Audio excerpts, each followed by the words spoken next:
Una pregunta que muchos nos hacemos es ¿hasta qué nivel podrá llegar la tasa de interés de referencia en México, que ya está en el 10.5%? Vamos a platicar de ello hoy con Luis Adrián Muñiz Muñiz, su director de análisis económico de Vector. ¿Cómo estás, Luis Adrián? Bienvenido al programa. Hola Pascal, buenos días, muchísimas gracias por la invitación. Bueno, ¿qué justifica que la tasa de interés de referencia en el caso de México esté en el 10.5%? Bueno Pascal, pues la respuesta aquí es muy clara, la inflación. Como tú recordarás, desde mediados del año pasado la tasa de referencia en nuestro país se ha venido incrementando, estaba a niveles de 4% y como acabas de comentar, pues ahora cerró 2022 en 10.5%. Este incremento se explica básicamente por un crecimiento en la inflación bastante marcado. Estamos observando niveles no vistos en los últimos 20 años y ese incremento ha sido acompañado de manera generalizada por crecimientos en una gran cantidad de productos, particularmente mercancías alimenticias. Bueno, Luis Adrián, ¿y hasta dónde puede llegar? Bueno, lo que sabemos hasta ahora es que al menos durante 2023, en la primera reunión de Banco de México, es decir, la que tendrá lugar en febrero, vendrá un ajuste adicional. Nosotros creemos que será de 25 puntos base y muy probablemente durante el primer trimestre del próximo año veremos el máximo en la tasa de referencia. Puede ser entre 10.75, 11.25%. Solamente sabemos que eso va a depender de la inflación local, qué tan bien se comporten los precios en los siguientes meses, y también va a depender de lo que haga la Reserva Federal en los Estados Unidos. Pero lo que hasta ahorita podemos afirmar es, viene un incremento más, y el máximo de la tasa se observará en algún momento del primer trimestre y será de hasta 11.25%. Ya. En su última, perdón, en su última reunión, Jerome Powell, el presidente de la Reserva Federal, pues no dio una señal muy clara respecto de hasta dónde pueden crecer las tasas de interés. ¿Qué implica eso para México? Exactamente, por eso te comentaba que el nivel máximo que veremos aquí va a depender de dos elementos: la parte interna con los datos de inflación y qué es lo que haga la Reserva Federal.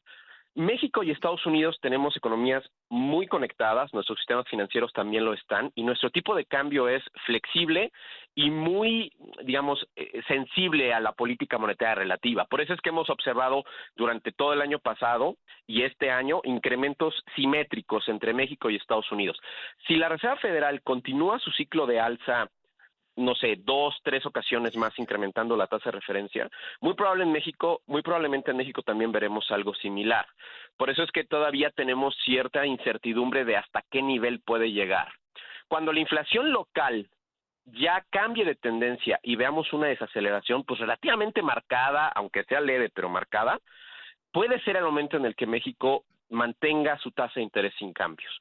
Pero si eso no sucede y la Reserva Federal sigue subiendo la tasa de interés, en México seguiremos nuestro ciclo restrictivo hasta el nivel que sea necesario para asegurar que la tasa de inflación se desacelere, ¿no? Oye, Luis Adrián, ¿y crees que es importante también tomar en cuenta en este caso y en cuanto a los factores locales, la inflación subyacente? Porque podrá estar bajando la inflación general, pero la subyacente sigue al alza. Exactamente. De hecho, la inflación general tiene tal vez 4 quincenas disminuyendo de manera anual, pero la inflación subyacente no, sigue creciendo. En la segunda mitad de noviembre ahí vemos una pequeña desaceleración.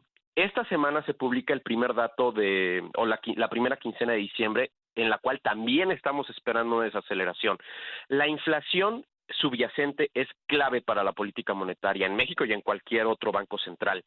Cuando nosotros veamos una desaceleración en la inflación subyacente, es cuando el Banco Central va a empezar a moderar el paso y probablemente mantener la tasa ya sin cambios. Eso nosotros creemos que va a suceder a lo largo del primer trimestre del 23.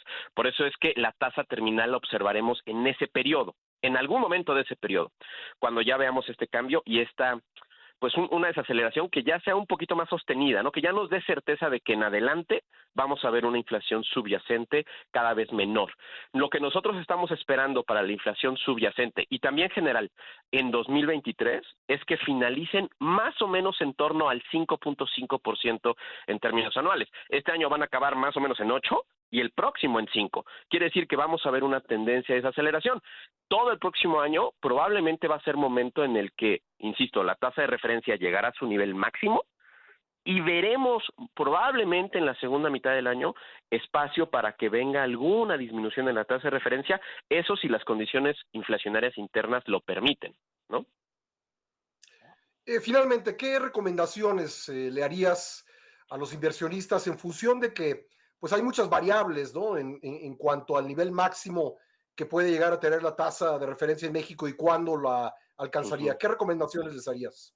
Pues mira, en general lo que hemos venido recomendando en los últimos meses es que tengan posiciones un poco defensivas. Es decir, este incremento en la tasa de referencia, llegar a los niveles que estamos observando y los adicionales que esperamos que serán niveles no vistos en la historia reciente de la política monetaria de nuestro país, va a traer consigo que la economía mexicana se desacelere. Para 2023 creemos que creceremos menos de 1%. En ese sentido, sectores como el consumo, por ejemplo, que es muy defensivo, podría hacer sentido. También en plazos un poquito más largos podría tener o podría hacer sentido inversiones en sectores relacionados a la manufactura, ¿no? Bajo la lógica de toda esta relocalización de inversiones que tendrá México y que podría tener un boom en los siguientes trimestres y siguientes años. Pero en general, en el corto plazo, creo que posiciones defensivas en sectores como el consumo pueden tener sentido por esta desaceleración en la economía que estamos previendo, ¿no? ¿Tú recomendarías aprovechar las altas tasas de interés para hacer inversiones a largo plazo? En general, lo que podemos ahorita afirmar es que las tasas de interés sí están tocando ya su máximo. Insisto, podemos discutir si estará en 10.75, 11.25, pero sabemos que no llegará más allá. Y en ese sentido, tomar estrategias que tomen ventaja de esto, en el sentido de que ya llegamos a un techo y que la perspectiva para las tasas es mantenerse elevadas, pero en el mediano plazo, no sé, 2024 bajar, eso creo que tiene también mucho sentido, ¿no? Tomar en cuenta esta trayectoria y esta perspectiva cualitativa para las tasas de interés de que en 2024 pues muy probablemente veremos menores tasas, ¿no? Perfecto, pues muchas gracias y me restaría preguntarte dónde los pueden localizar en Vector. Pues mira, nuestra página de internet, vector.com.mx, si hablamos de análisis, de nuestro departamento de análisis en particular es vectoranálisis.mx, y en Twitter nos encuentran en @vectoranálisis y en @vectorcb de Casa de Bolsa. Muchas gracias, Luis Adrián, muy amable. Muchísimas gracias a ti, Pascal, que tengas buen día. Gracias, es Luis Adrián Muñiz Muñiz, subdirector de análisis económico de Vector.